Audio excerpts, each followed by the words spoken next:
natural gas has more than doubled. In Europe, it's increased more than fourfold. The price of crude oil has gone from an all-time low of minus $37.63 in April last year to over $80 a barrel today, the highest it's been since 2014. And the pain is universal, from the consumer in France to the factory owner in China, which for its own reasons launched unprecedented power cuts.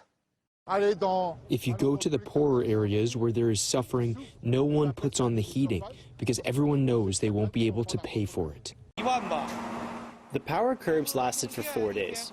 To be honest, we can afford it. But if it goes on longer, then the costs are too much, and we won't survive. Today in Moscow, the energy ministers responsible for more than one-third of the world's energy spoke on one panel at Russia's annual Energy Week conference. It was moderated by our own special correspondent, Ryan Chilcote, who joins me now from Moscow. Ryan, good to see you. So why has the market gone crazy?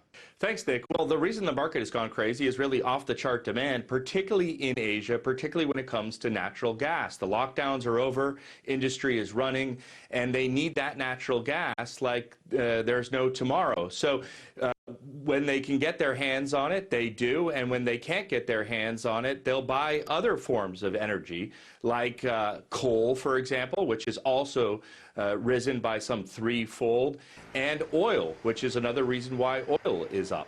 But it's not just demand, right, Ryan? There are other reasons for these price spikes?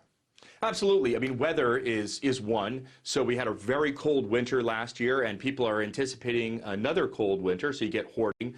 Lack of investment during the lockdowns. There's a lot of uncertainty about the future, so people didn't put money into oil and gas. Plus, you know, with responsible investment, ESG, putting money into oil and gas is just not particularly popular, so money didn't flow for that reason either. Then, of course, you have the issue of renewables not always being reliable. Bob Dudley, you may remember, was the CEO of BP. He now runs an industry body called the Oil and Gas Climate Initiative. They represent 12 of the biggest energy companies out there. They produce oil and gas, but they also work with renewables. And they said, you know, quite frankly, this last year, when it comes to renewable energy, has been a little bit of a letdown.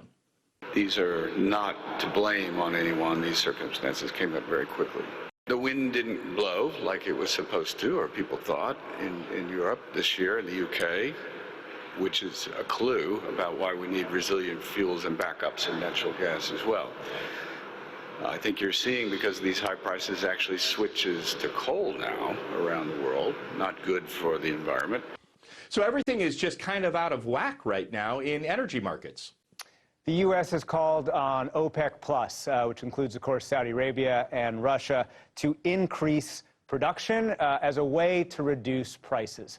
What's been the response to those U.S. requests? The response has been, we think we're doing enough right now.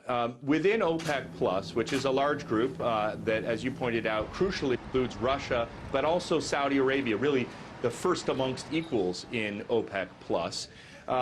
They think that they're, you know, providing enough oil to the market. The most powerful man in the oil industry in the world is arguably Saudi Arabia's energy minister, and I asked him about just that.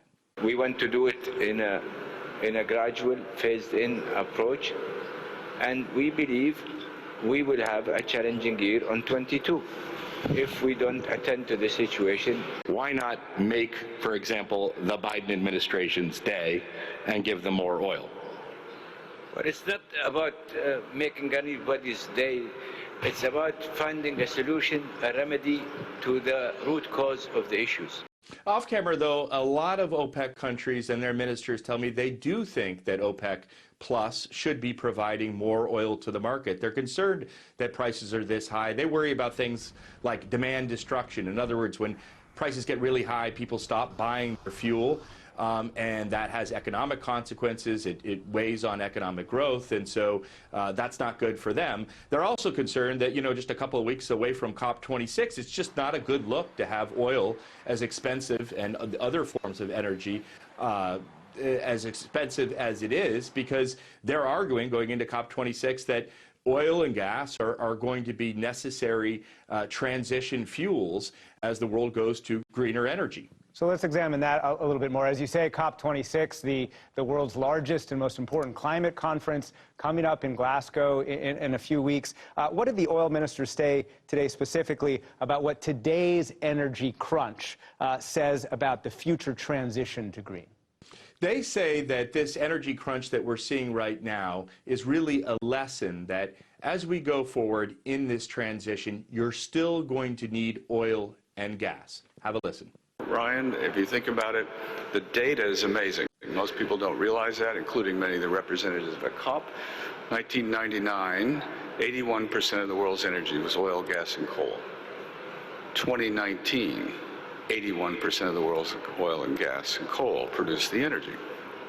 By 2050, we'll have 2 billion more people on the planet. We're going to need all forms of energy, and we got to take the emotion out of it. So some of the biggest energy watchers out there, IHS Markit, say the same. They say that, even if governments around the world are really strict on the use of hydrocarbons, oil and gas, there's still going to be a need for about 55 million barrels worth of oil and gas a day. The world right now consumes about 100 million. So in 2050, nearly 30 years from now, we're still going to need, according to a lot of the industry watchers out there, about half as much oil and gas as we use today. I think activists would hear Bob Dudley talk about emotion and say that this is now the time to start transition to green. Wouldn't you expect, Ryan, for oil ministers to say that, of course, we need oil indefinitely? Absolutely. They have their industry needs in mind as they're talking about this. But they also think that there's a certain naivety out there and that people just really don't understand what is going to be required by what is an extraordinary energy transformation that we're going to be involved in over the next 30 years. Ryan Chilcote reporting from Moscow. Thank you very much. Thank you.